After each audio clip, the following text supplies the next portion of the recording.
MRI partial ACL tyre അല്ലെങ്കിൽ ഒരു intra substance signal change in the ACL, few fibres show discontinuity, അങ്ങനെ കുറേ റിപ്പോർട്ടുകൾ നമ്മൾ കാണാം.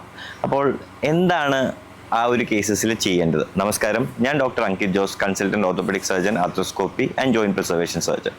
സോ MRI റിപ്പോർട്ടിൽ ഒരിക്കലും ചില സമയത്ത് കംപ്ലീറ്റ് ടയർ ഓഫ് ACL എന്ന് എഴുതിയിട്ടുണ്ടാവില്ല, പാർഷ്യൽ, അങ്ങനെ ഒരു ഡിഫറെൻറ്റ് ടെർമിനോളജീസ്.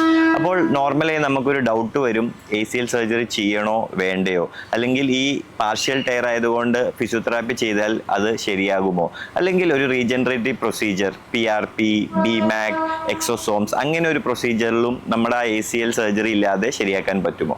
സോ എന്താണ് ഇതിൻ്റെ അകത്ത് ഏറ്റവും ഇമ്പോർട്ടൻറ്റ് ഫാക്ടർ? നമ്മുടെ ടൈം ഓഫ് ഇഞ്ചുറിയിൽ മുട്ട ഇളകി പോവുകയോ ടൈം സീറോ ഇൻസ്റ്റെബിലിറ്റി എന്ന് പറയും. എന്ന് വെച്ചാൽ ഇഞ്ചുറി സംഭവിച്ച സമയത്ത് നമ്മുടെ മുട്ട അൺസ്റ്റേബിളായി ഫീൽ ചെയ്തിട്ടുണ്ടെങ്കിൽ അതിൻ്റെ അർത്ഥം ACL പൂർണ്ണമായിട്ടും കീറിയിട്ടുണ്ടെന്നാണ് മോസ്റ്റ് ഓഫ് ദ ടൈംസ്. അല്ലെങ്കിൽ നമ്മൾ അത് കഴിഞ്ഞ് നടക്കുമ്പോഴോ സ്പീഡിൽ ഓടുമ്പോഴോ പിവേർട്ട് ചെയ്യുമ്പോൾ മുട്ട് തെന്നിപ്പോവുകയോ ചെയ്തിട്ടുണ്ടെങ്കിൽ, നമുക്ക് മുട്ടിന് ഒരു ബലക്കുറവ് ഫീൽ ചെയ്യാറുണ്ടെങ്കിൽ നടക്കുമ്പോൾ, അതിൻ്റെ അർത്ഥവും അത് ഒരു കംപ്ലീറ്റ് ACL ടയർ ആവാനാണ് ചാൻസും, നമുക്ക് ACL സർജറി ആവശ്യപ്പെടുമെന്നാണ്.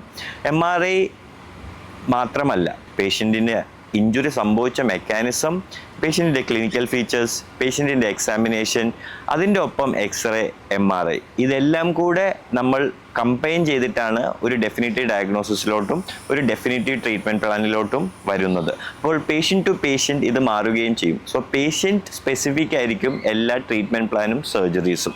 സോ അങ്ങനെ ഒരു ഡയഗ്നോസിസിലോട്ട് വന്നു കഴിഞ്ഞിട്ടാണ് നമുക്ക് ACL സർജറി വേണോ, അല്ലെങ്കിൽ അത് കൺസർവേറ്റീവ് ഫിസിയോതെറാപ്പിയിൽ ശരിയാകുമോ, അല്ലെങ്കിൽ PRP റീജനറേറ്റീവ് തെറാപ്പി വേണോ വേണ്ടയോ എന്ന് തീരുമാനിക്കേണ്ടത്. സോ ഒരു ഡോക്ടറായിരിക്കും അതിൻ്റെ ഒരു ഫൈനൽ ഡിസിഷൻ എടുക്കേണ്ടത്. Four further such health tips, follow me.